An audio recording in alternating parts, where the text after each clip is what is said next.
Hello, good evening, and welcome to the TNT Show. We are now in our second century of shows, as many of you regular members of the audience will know. I'm John Drummond, and I'm your host for the next 60 minutes.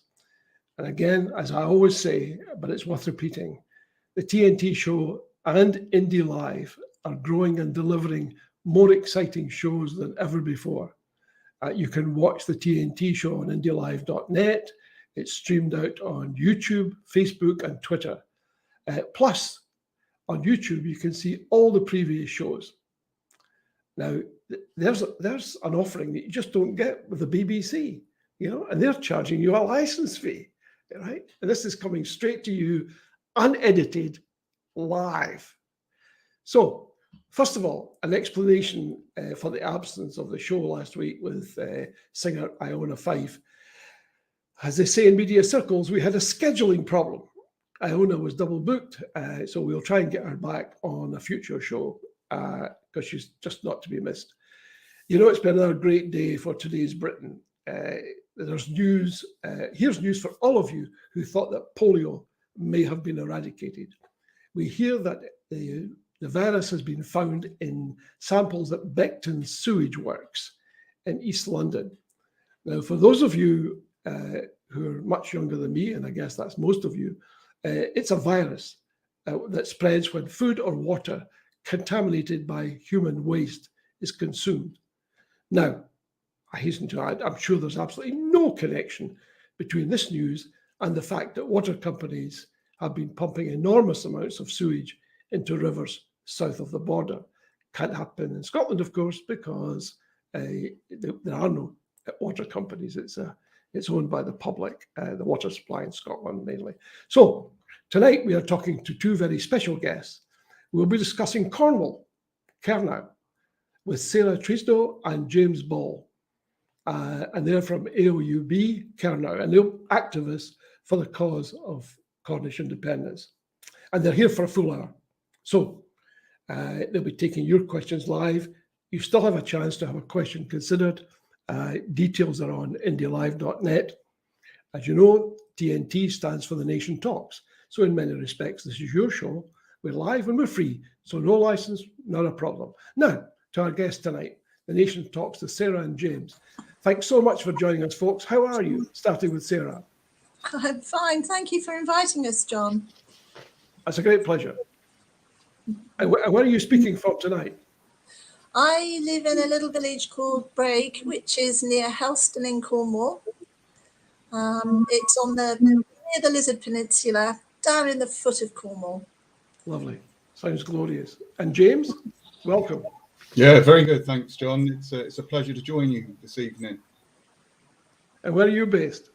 I'm based in Camborne, which is sort of more west from central Cornwall. So yeah, I know Camborne. Yeah, well, welcome to both of you. I was looking up some details about Cornwall. Would you prefer me to say Cornwall or Kernow? Either. Kernow. Yeah, Kernow's good. Oh, Kernow, right. And I gather that it says on the information that I read that Kernow has GB's longest coastline at 430 miles. Is that the case? I believe it is. And I mean, we're a very small country, but we are literally surrounded by the sea. So I suppose it does add up. Yeah. So what's the population of Cornwall? Oh, now you're asking. It's about 573,299. Just about. Yeah. Now, here's the critical question: how much does that population change in the summertime? Oh. Twice, 3 times, 4 times? You could probably say easily twice. Easily twice. Yeah. Definitely more than twice. Yeah. I mean that's a significant alteration, because presumably all these people, I assume they're welcome because they're spending tourist money, etc. But there must be a downside to it as well. There certainly is. We have such a really broken infrastructure down here with the roads, our hospital, and basically, the traffic is at a standstill.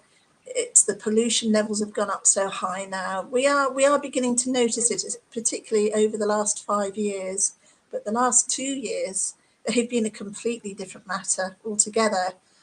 It's actually been quite frightening, the amount of people that came down, especially during a pandemic. Yeah. Oh, really? Oh, my. Oh, my. So you had people turning up on your doorstep during COVID? Oh, yes.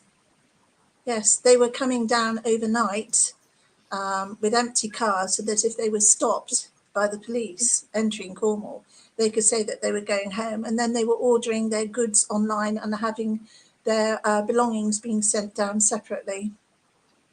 I mean, that's extraordinary. Now, that never made the mainstream media. No. I never read that anywhere.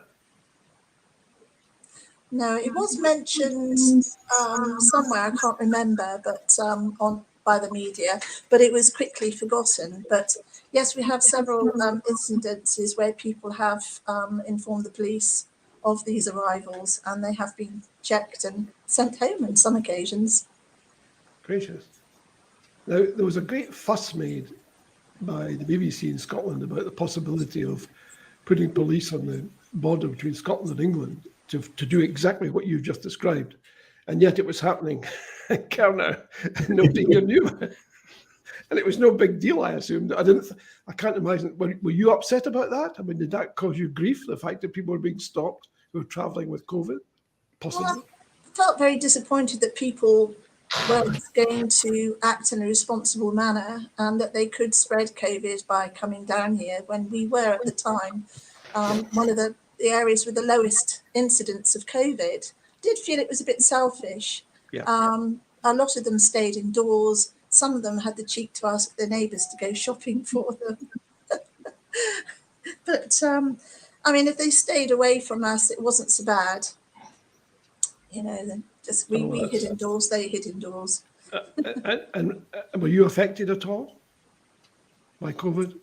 Not until recently. I got it in this recent Omicron I'm sorry to COVID, hear that. but yeah, I mean, it was bound to happen at some stage. Yeah, well, you could argue it, yeah. James, what about you? Were you impacted by COVID recently? Well, it's the thing is, because what seemed to happen with a lot of places in Cornwall is when all these people coming down from England into Cornwall is that it forced a lot of the people that live in Cornwall back into their houses, so we didn't have the freedom of the fresh air to be able to go out and have a bit of a break from the four walls that we were all trapped in, because we obviously didn't want to get the COVID. Yeah. Yet they did say that they were putting police officers on the sort of border of Cornwall, but then that moved up to Exeter, which it's an easy bypass to come down around the sort of A303 instead of coming down on the Exeter and then coming down across that way. So it was easy enough for them to all escape being sent back. Yeah. I think what did upset the people of Cornwall was the G7 more than anything, because we begged and begged them to reconsider having that in a physical meeting, and then they sent down loads and loads of police from various divisions all over Britain, and then we had the press, and then we had all the agents who were acting on behalf of their various countries, ensuring that the security was right, and that just did it for Cornwall. I mean, after that, we were absolutely, COVID was here, and it's still here. Yeah. Oh, that's not so good. James, tell us about AUOB Kernow. What are your goals? What are your objectives? And what would you like to see happen in the short term? Right. Well, AUOB Kernow was set up in early 2021 with the help of Neil McKay from All Under One Banner, now up in Scotland. We organise family-friendly marches to highlight issues that the people of Cornwall face on a daily basis. like housing, planning, the environment.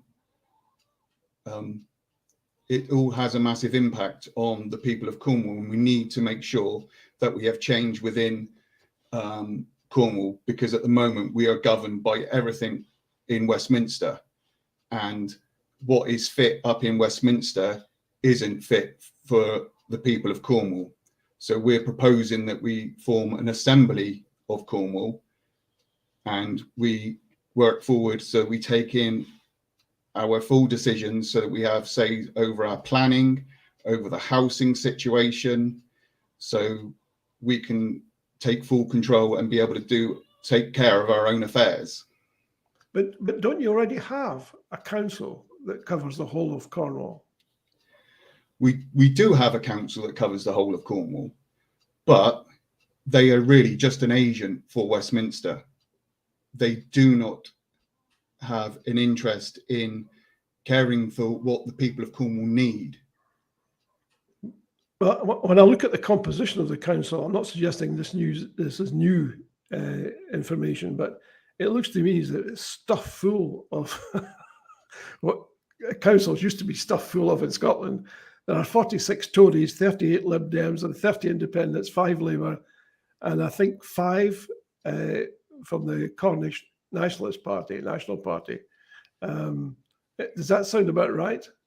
Yeah, that's correct. We are overrun with the Tories in the chamber at Kernow up at Truro there, and the trouble is what we're finding is that the Tory councillors are all having meetings before the chamber, before the full council meeting, going out making all the decisions. So then when they come into the chamber, the other councillors from Labour, the Greens, the Lib Dems, and maybe in Kernow, our own party, yeah, everything is being decided without any discussion. And the minute that it is put forward to try and put any discussion, it's being shut down.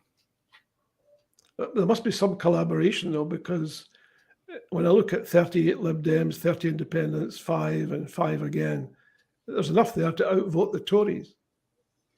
Well, the thing is, because the Tories have the majority within the chamber, so any decision, any proposal that gets across that the Tories want to put across there, they just all say, right, we're all going to vote for this now, and then it gets passed straight through. Yeah, but if it went before the committee or any council for general discussion, I mean, between the Lib Dems and Independents, there's 68. There's only 46 Tories. Well, unfortunately, because there isn't a whole-scale alliance together, they cannot work against or act as a scrutiny for the policies that are being put forward by the Tories. Also, we have all our MPs are Tory as well. And I don't know why, but they seem to be working against the people of Cornwall. We seem to be having fishing policies and housing policies that's all about making money and curbing the ability for small boats to continue to work within their own waters. We've lost our market to Brittany. We've lost so much. And we've had so many promises to have our hospital rejuvenated with a new maternity wing, but nothing's forthcoming. And for the last 10 years, this has been the case. A lot of promises, but we've not seen one iota of proof that any of them are going to be upheld, unless it's to do with development. Yeah. So help our audience, explain for our audience, help our audience understand why people like you, right, and the people around about you consistently return a complete grouping of Tory MP each time, because it seems to be a consistency. Why is that? Where's the opposition? I think the diversity down here has changed so much. And a lot of it is to do with the development that has been going on. The developments that are being put forward are for homes that are totally unaffordable to local people. In fact, we're having whole villages built. There's one at Langarth, which makes no sense at all, building a new village on the busiest road to our main hospital, in beautiful fields that should be used to produce food. And they're now having to set up a new infrastructure around this new development, but even the council hasn't got the land in which to work. They're having to compulsory purchase the fields in which to build and put down the transportation out of Truro. There's no sense in what is happening. We're not having the social housing we need. We have, I mean, James has got all the figures there, but the people that are literally on the streets, people that have been living in travel lodges since before Christmas. We met a man when we were protesting who'd been living in his tent for 5 months, and he wasn't able to see his family through shame. People have lost their pets, they've lost their belongings, and they're being thrown out on the no fault section. I can't remember, is it 21, I think? Yeah.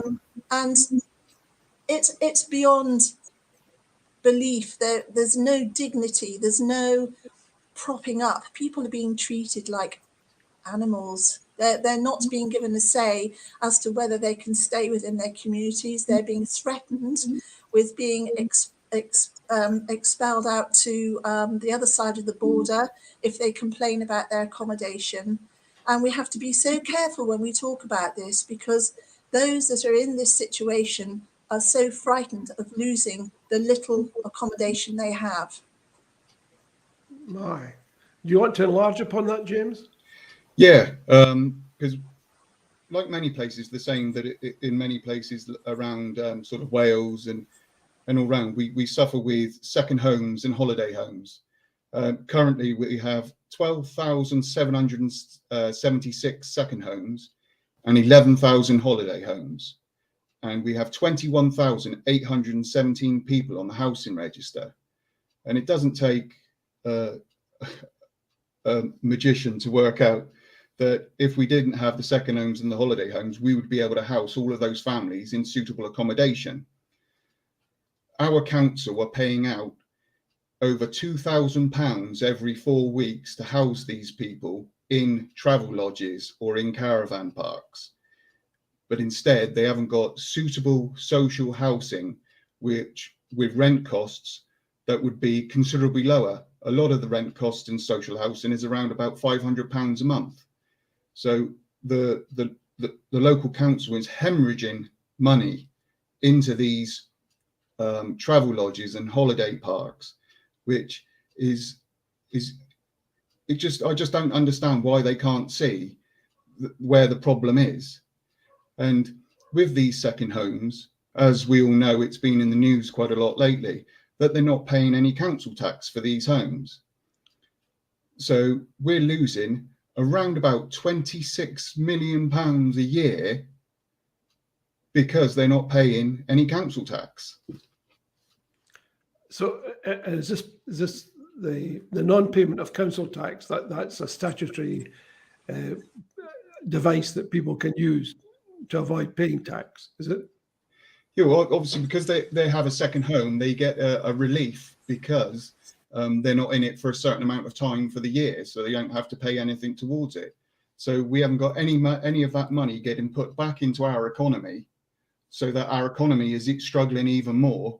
So not only are we losing money through the council tax, but we're hemorrhaging money out into these caravan parks and travel lodges. And these travel lodges are making huge amounts of profits for housing these families, putting 5-6 members of a family all in one room and having no way of being able to eat. They have a kettle, they're not allowed a fridge, they're not allowed a microwave, not allowed a slow cooker, and they're given these kettle packs so that they can heat up these noodles or rice packs or whatever from a boiled kettle. That is not how we should be living in this century. It's just disgusting. Yeah, it sounds medieval in many respects. So what's to be done about it?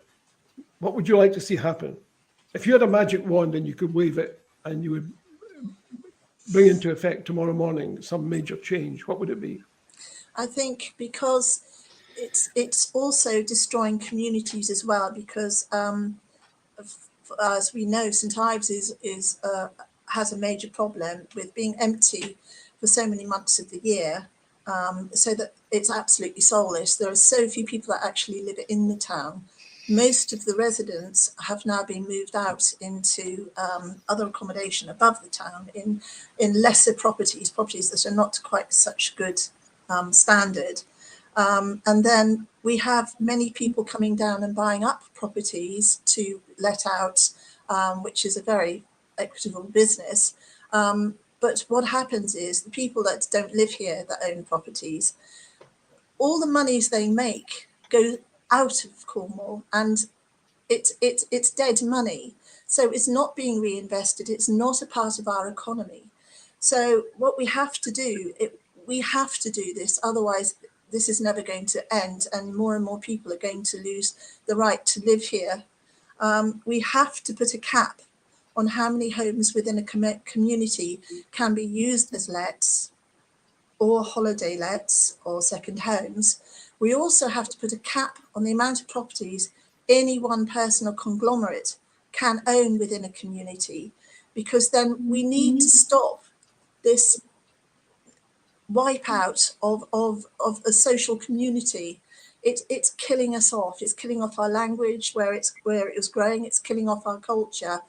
And it's taking, as I say, it's not money coming into Cornwall, because where do they shop? They shop in the supermarkets. Where does the money that's spent in the supermarkets go? Out of Cornwall, up to the head office. It is not reinvested. So it's a total fallacy that tourism is our main earner. It isn't at all. I mean, James will give you the figures for that later as well, probably, because he's done a lot of research. But we need to re-stabilise our communities. We need to have an economy, and the only way you can do that is by having people living here continually, year through, working and being part of the community. It's a structure you cannot meddle with. I mean, it sounds unlikely that your whole collection of Tory MPs are motivated to do much about that, because I assume that they all have connections with these businesses. Yeah. James, could you give us some of the figures that Sarah was talking about? Yeah. Sorry, James. One thing I want to make clear, because we get accused of this all the time, is that, oh, you're all anti-English, you're all anti and everything like that. We are not anti-English. We welcome anybody into Cornwall at any time. We open them with open arms. That's what the Cornish do. That's what the people of Cornwall do. We just want them to come here and respect us and be able to respect the properties and respect our lands, the same as any other country would want that respect. So with the issues that we're facing down in Cornwall at the moment is when it comes down to average pay. The average pay for a full-time person working is £20,628. For part-time, that's 11,313. So when you look at that, and then you look at the average house price there, which is 302,121, that it just doesn't match up. You're just never going to be able to get onto the housing market, because you can't save the deposits up to be able to get into the housing. It is a huge step in there and everything, especially when you look at the average pay up in England is 38,100. That's £18,000 difference. That would make a huge difference for the people of Cornwall, is to be able to have a fair pay. I mean, that is truly extraordinary. And I take it that looking at the economic environment in the UK, the likelihood is that situation, bad though it is likely to worsen, because one of the effects of inflation that we all know is that it rewards people who have, and it disadvantages those who have not. Yeah.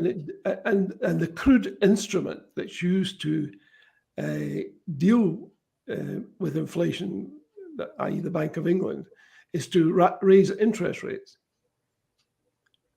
Now, the intention there is to reduce the economy, is to address the problem by the crudest method possible, but it does have the effect of making things that were previously out of reach even further out of reach, because if you raise interest rates, people have to borrow at increased rates. Businesses, etc., find that their costs are greater because they have to service more and repaying their loans, so they have to raise prices. And who is affected most by price rises? It's not people earning 500,000 a year necessarily. No, not at all. Not at all. It is the lowest paid people in our communities. We've got towns and villages with shops that are all being shut down because they just cannot afford to be able to. They can't afford to hike their prices up because they know that the people of the area that they serve can't afford those prices. But they're finding that their gas bills, electric bills, water bills, their rent bills, their business rate bills are all going sky high through the roof. And it's just causing more and more misery towards everybody. Business, so it's killing off towns. And then you've got all these big supermarkets that are coming in and building up everywhere on various plots of green belt land, and that's even more killing the towns, because they can drop their prices to be able to accommodate for people that are on the lowest of pay, and it's more convenient for people to be able to go into these big supermarkets and everything like that.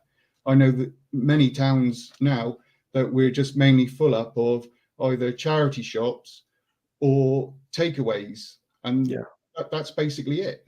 Yeah.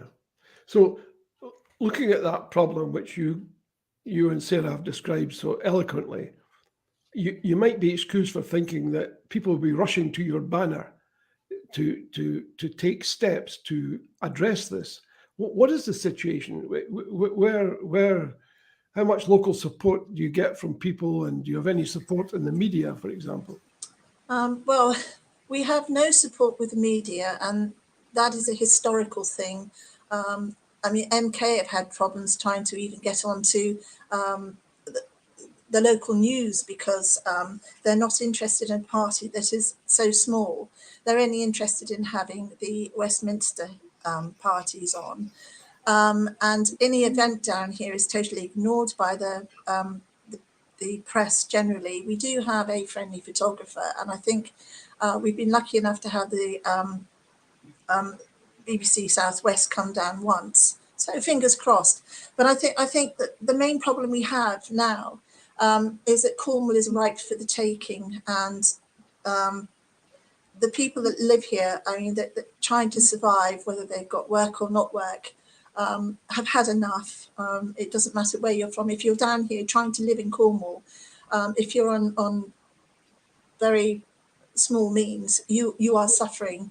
And other parties or other interested organisations know that it's ripe for the taking, and they're coming down and they're muscling in, and they're trying to discredit the local parties or the local movements any way they can to get a foothold in here and to take the votes. So who are these, Sarah?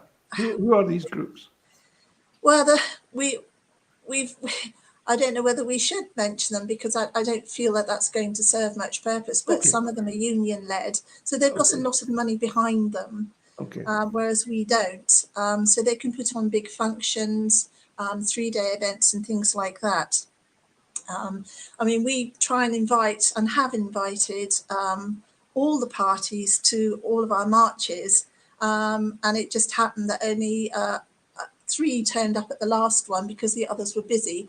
We have never ever had a Tory member, whether it be a cabinet member or a Tory minister, come, and they've all been invited, and yet one that's turns up regularly is Andrew George, the Lib Dem, and MK always come, and the Green Party, even if the leader of the Green Party can't make it, they always send a representative. So you know, we do have people listening to us and taking on board our concerns and trying to make a change. But then we have others who are not quite so sympathetic. And what they're going to do is they're just going to divide and split the votes, and we'll still end up with the Tory party in charge. Yeah. And achieve nothing. Yeah, I mean, I feel your pain, because you're travelling a route that I think was travelled in Scotland some time ago, back in the 1950s. Yes. That was the last time that Scotland returned a majority of Tory MPs, and so it actually changing that doesn't necessarily get you what you need. What does it for you is to have lots of MK representatives, because that's what Westminster listens to. Not right now, perhaps, but you would expect them to do so at some time. We've had a question from Kevin Rollick, who asks, has there not been a proposal to outlaw second homes in Cornwall? I think he's talking about Mevagissey and St Ives, where they banned the purchase of new homes by people who wanted to have second homes or let out. But no, there's not been an actual ban as such, just on certain types of homes in certain places. Okay. But it would be nice.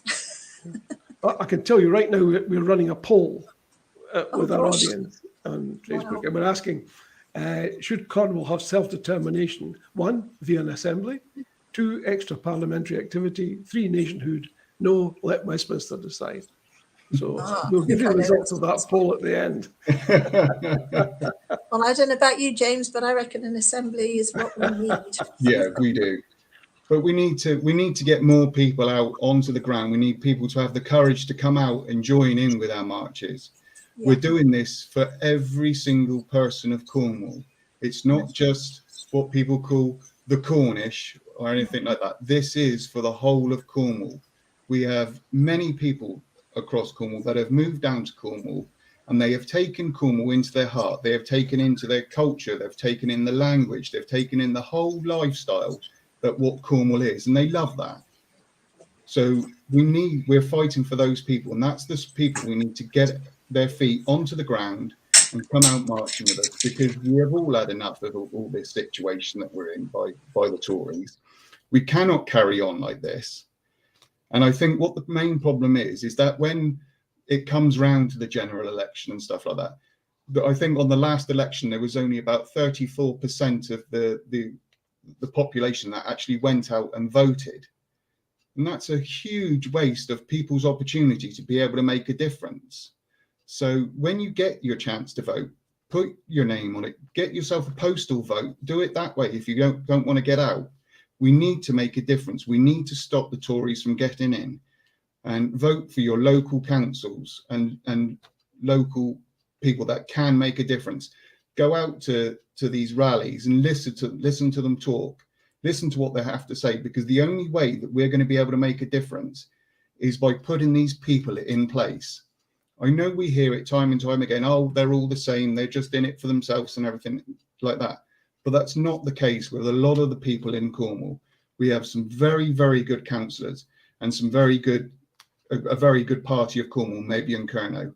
They have done a huge amount of work, and we need to give them the amount of support to be able to make changes, and so that we can have an assembly put in place for Cornwall. But the only way we can do that is if people get out and vote and make a difference.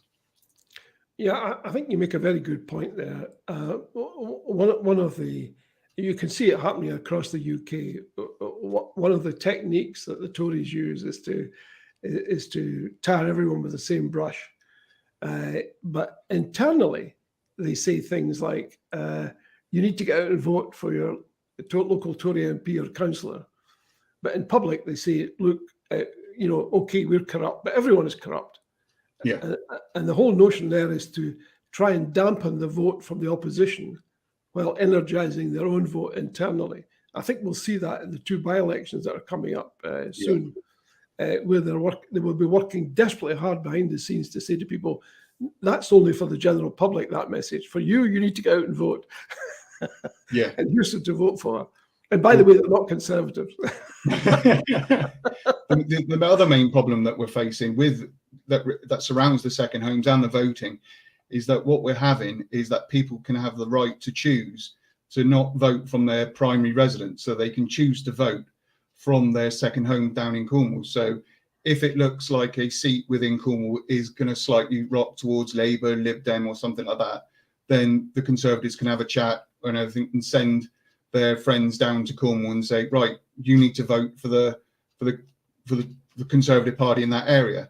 We need to stop that straight away.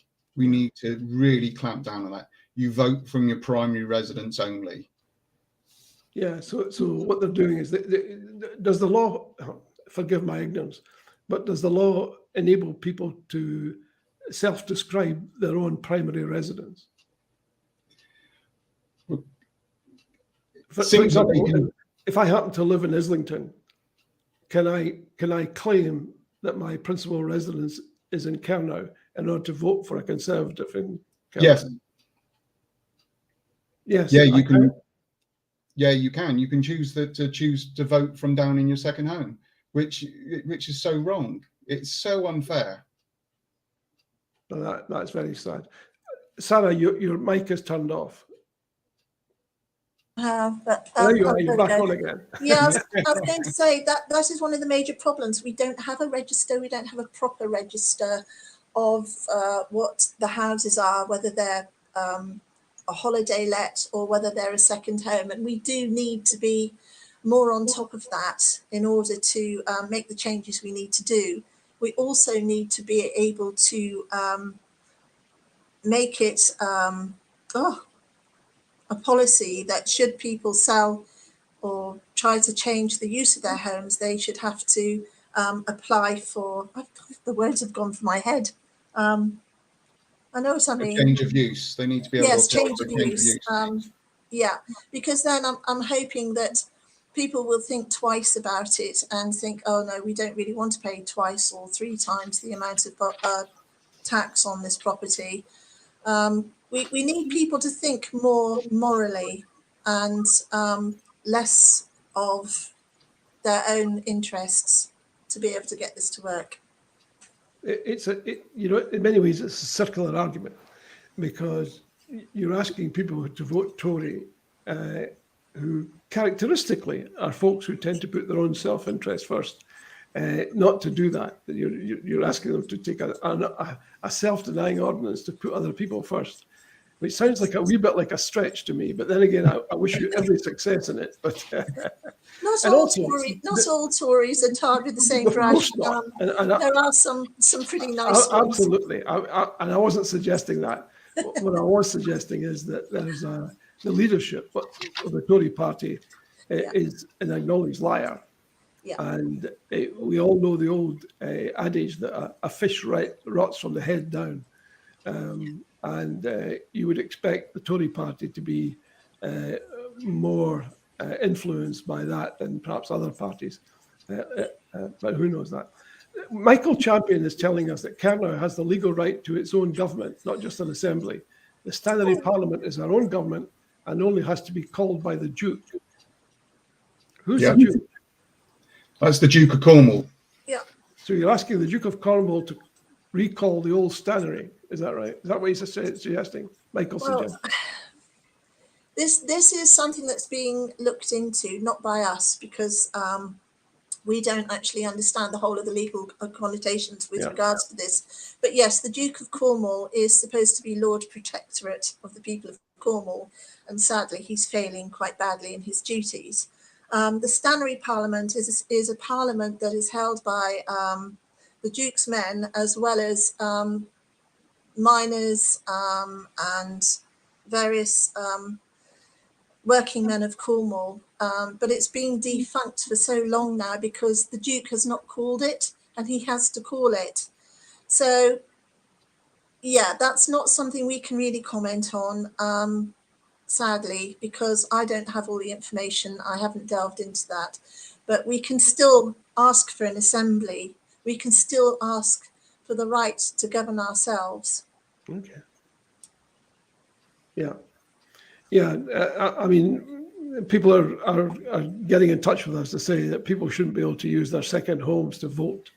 I think a lot of people in the audience will probably agree with that. So I think you're pushing against an open door there as far as the people who watch this program and listen to this program are concerned. I want to just take a few minutes, if you wouldn't mind, to give people a picture of Kernow. Maybe you could begin by telling us what the word Kernow means. It's Kernow is a horn. It's the, oh gosh, wow, my head's gone completely blank now. But it's a horn. It's like it comes from Cornwallis, which is the horn of strangers or foreigners. It's a bit like Wales was supposed to be the foreigners. When we were all pushed west, we were given very derogatory names. We weren't the strangers, ironically. And who is St. Piran? Oh, James, would you like to tell us about St. Piran? He's our patron saint. He was a chap that got put into a millstone off the coast of Ireland, and he floated all the way across the Irish Sea, and then he landed at the beach over at Perranporth. And then as he came aland there, and then he started to preach to all the people across the land. And as he was preaching, on the stone there was tin that fell down, and it formed the cross on this stone. And that's what formed into what you now know as the Cornish flag, which is the black with the white cross. And he went all over the country preaching to all the people of Cornwall about God and everything else that is great about the world at the time. So here's this Irish guy who was pushed off a cliff with a millstone around his neck. Yes. And he was carried all the way to Cornwall. Is that right? That's right. He deserves to be made a saint, I can tell you. He landed on a millstone. He landed on a millstone, and I think his first audience as he preached was a badger, a fox, and I think a bear. Yeah, that's right. But he's renowned for having lived for, I think it's 206 years, but he was also a very well-known drinker. So I think he was probably preserved from the inside out by alcohol. Well, come on. You know, yeah. Every sinner has a future and every saint has a past. Absolutely. So, you, Sarah, you are a bard of the Cornish Gorseth. Yes. What is that? It's a bard is somebody who is selected to join a group, and the selection is for someone who has either done something for the culture of Cornwall, for retaining the history of Cornwall, or who is a musician, a poet, who has learnt the language up to grade 4. It can be for many, many things. It is a cultural, if you like, it's a cultural gang, which celebrates Cornwall and its history, and also going forward as well, and keeping custom and music and dance alive. So we're a working band of volunteers. Good. How many folks are in the band? Oh, well, there are about 500 when I last asked, but we're sort of dropping like flies here and there, and then we get more in, so I never know. 500? Yeah, about 500, I think. My word. Well, if all of those 500 were prepared to vote for Cornish rights, I mean, you're well on the way, it seems to me. Yeah.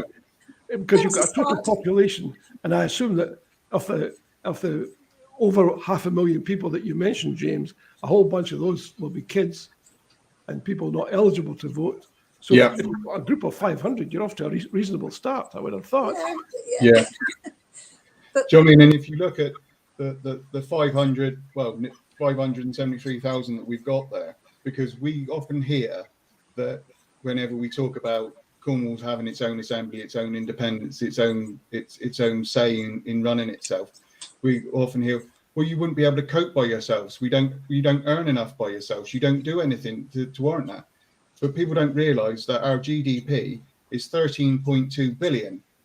Yes, that isn't huge compared to some countries, but for example, if you take the likes of Fiji, they have a population of 927,000 and their GDP is only 9.1 million. They survive perfectly well as an independent country. So we can do exactly the same. Let me be devil's advocate. Go on. One of the criticisms of independence, whether it be Scotland, Wales or Kernow, is in a world that's full of dispute and confrontation, you guys are arguing for yet another border that drives a wedge between families and friends. How do you respond to that? We're not driving a wedge between family and friends, because Cornwall has an historic right to be an independent country. It was never actually annexed to England. We are not a county of England. There is no legal document anywhere that would say that we are any part of England. And by putting our border there, it's just putting it there that what has already been there for many years. But we're not driving a wedge. We're just trying to say to people, we are an independent nation. We are the Cornish people. We gained national minority status in 2014. We are a nation of people. And you know what I mean? By getting our independent country and everything like that, it gives people something else to be proud of. We are very proud, Cornish men, women, and the people of Cornwall. We're very proud of where we come from. We're very proud of our sports teams, with our rugby, our football, our cricket. We're very proud of all of that. And so we want to be able to stand here again with our families, for multi-generational families, and be able to stand here and say, this is our nation. And saying on top of that, the people who have moved here as well, and so many they've thrown themselves into the communities. They're permanent residents. Thank you. And it adds to the richness of our culture as well. You know, we are not sitting here in a historical vacuum. We are a part of the bigger world. We embrace the bigger world. And this is where we get a little bit upset that we're being accused of being so inward looking. But we don't also want to see the destruction of our own culture, because the government will not fund the language. It will not help with the culture or anything like that. It's taking funding away. And all the articles in the Framework Convention for the Protection of National Minorities, the government is actively acting in the opposite direction, according to what is asked of them in the articles, or suggested that they should be doing in the articles. So we feel abandoned, we feel like we're treated as a joke. But, you know, why are we not allowed to be able to celebrate our own culture and be proud of it? I think my sense of it in AUOB, you're probably making the right steps in the right direction, because you know, there's a saying, Margaret Mead once said, all changes come from a small group of people who are not prepared to put up with the conditions. I'm paraphrasing herself now. And she said, that's the only thing that ever brought about change. What was a group of people who said, up with this I will not put. And pretty much everyone outside of that group regarded them as cranks and frankly, just unrealistic, which is a way of saying, I sympathize with you, but I can't see how the practical measures can be arrived at to bring about what you and what you want overtly and what I want secretly. But I wish you every success in what you're doing. I'm using fairly broad language here, but that's generally speaking is what tends to happen in most cultural groups, and it always starts with. But I must bring you back, because you if you haven't already been confronted by this, the arguments against self-determination of any kind that have been used across the centuries, from Malta to Malaysia to India to United States to Canada, you name it, the list is endless, are generally all the same. They come from the same root, which is A, you can't afford it, B, where are your institutions? Where's your bank? Where's your army? Where's your navy? Where are the arrangements that every country needs in order to be a sovereign state? How would you answer these questions? Well, at the moment, we just want to be able to manage our own affairs. We're not about to go and attack anyone, and we hope we shouldn't have to defend ourselves against anyone. When half of Cornwall's taken up with sort of Coldrows and RAF St Morgan, I think we have very little chance of defending ourselves against the might of the British Army. But no, we basically want to be able to sort out our own affairs, because Westminster is not interested in keeping us in any form of comfort whatsoever. They just seem to want to drive us into the most severe austerity, and the way they are treating the people who have been kicked out of their homes, and by placing people into tin boxes which have not an armed guard, have a security guard on the outside, so visitors are not allowed.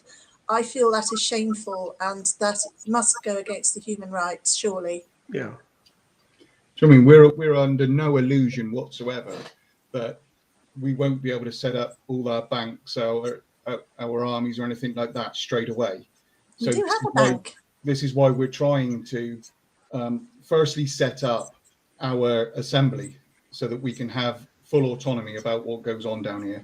And then, like any other country that goes through the transition of becoming an independent state, is it goes on for a few years, so that then more parts get released to us and everything like that. As Sarah said, we've had a bank. We used to have our own currency. So it's not as if it would be something completely alien to maybe to the younger people of Cornwall. But a lot of for the older people and stuff like that, they will know that we used to have our own currency and used to have our own banks. But it will take a number of years for this transition to happen. We're not going to turn around and say we want independence next year and we'll go it alone and we don't need anybody else to do it, because that's not going to work. We want to carry on working with England, carry on working with Wales, Ireland, and Scotland. Do you think that Scottish independence might, if it were to happen, act as a catalyst for what you're trying to achieve? Yeah, that's exactly. I've been saying this for a number of months now. That the minute that you guys get your independence, which from what I understand, the vote is going to be about October 2023.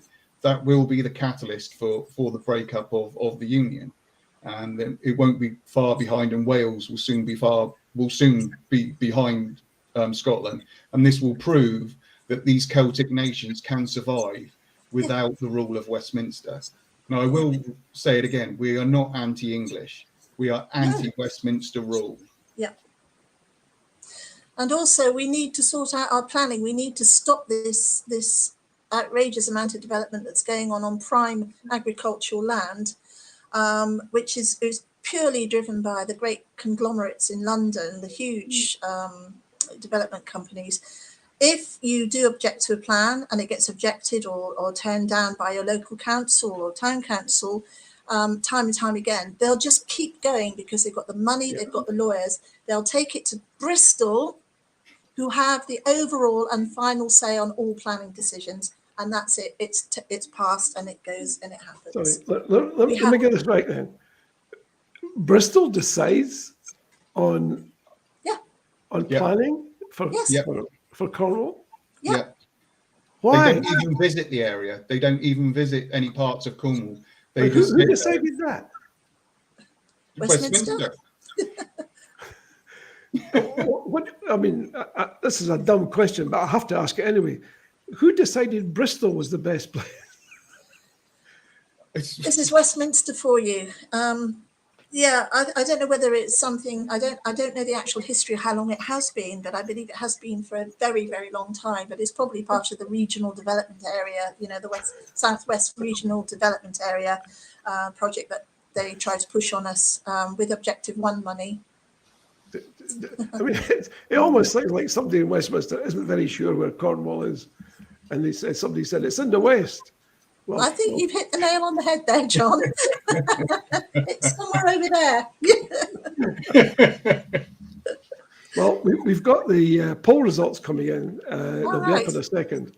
But Kevin, our producer, reminds me that the first AUOB event that took place in Scotland was 200 people marching through Glasgow on a wet and windy day. That was it. That's how it started. Yeah. And if you've ever been in Glasgow on a wet and windy day, let me tell you, you really have to be dedicated. It is dedicated, yes. We're not talking about, as it says on Wikipedia, that Cornwall is a semi-tropical part of the UK. We're not talking about a semi-tropical part. Anyway, It certainly doesn't feel like it. Here we go for the poll. 44% said via an assembly. Yeah. 1% extra parliamentary activity. Nationhood 49%, and let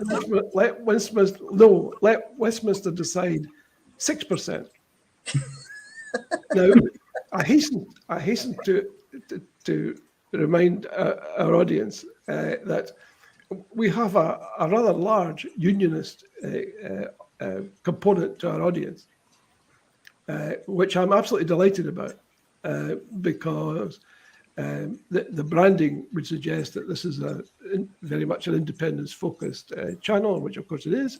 But nonetheless, we want to encourage as many people as possible to join us, listen to people like you, James and Sarah, to get a different perspective, a different insight, a different view of what happens across this island.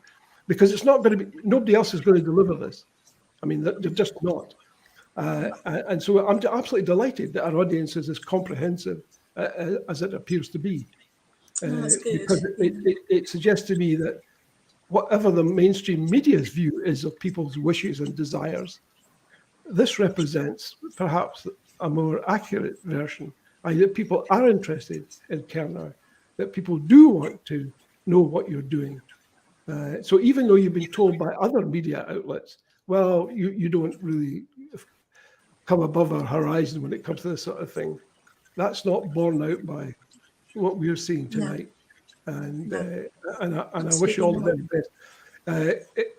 I should have warned you at the beginning, by the way, that this hour goes very quickly. It does. Can I just remind people about our upcoming march? Please. Yeah, we've got our next march, which is coming up on the 16th of July in Truro, where we'll be marching the streets once again, and we're going to be marching around and then coming back to, well, we're meeting on Lemon Key. So people that are in Cornwall that want to join us, you know where Lemon Key is. But if anybody else that's traveling from Wales, England, or anywhere else wants to know, if you have a look at our Facebook page or our Twitter page, you'll be quickly directed to how to get to the Truro March, and we'll look forward to seeing as many of you there as possible. And we'll be thinking of AUOB in Scotland when they're up at was it Bannockburn in Stirling, and also on the 2nd of July, AUOB Cymru as well. Wishing you all the best, and keep in touch, guys. And we'll be covering this, by the way, on Indie Live. We'll be live streaming your AUOB event. So fantastic! It's really super, and I wish you all the very best. By the way, sadly, we have to bring things to a close. In many ways, first of all, I've enjoyed you've educated me, you've entertained me, and it's been very, very good indeed. Thank you very much for being our guest tonight. I'm going to make a few closing remarks, but if you can stick around after we go off air for a quick chat, I really would appreciate that. Thank you, John. All right, John. Miraz. I would just like to say that Europe for Scotland event tomorrow at 8 p.m. You don't want to miss that, please. And as Sarah has pointed out, AUOB at Bannockburn on Saturday at 12:30, and also the Random Scottish History at 7 p.m. on Friday, and the Scottish Food Show on Sunday at 2 p.m. Now, I did say that India Live has the most comprehensive coverage, and there's clear evidence of what that is like. A big thank you to Sarah and to James, and a big thank you to all of you out there for joining us tonight. I hope you've enjoyed the TNT show. As ever, we have a formidable list of guests lined up. This is the place for the big hitters, so please join us next week. And remember the India Live What's On guide. The TNT show will be back at the same time next week. And as always, please look out for my column in the Sunday National this weekend. You'll find it in the 7 Days supplement. If you like it, let the editor know, please. And remember, Europe for Scotland is coming up at 8 p.m. tomorrow. Please don't miss it. To all of you, thanks for joining us. Stay safe and take care. See you next week. Good night.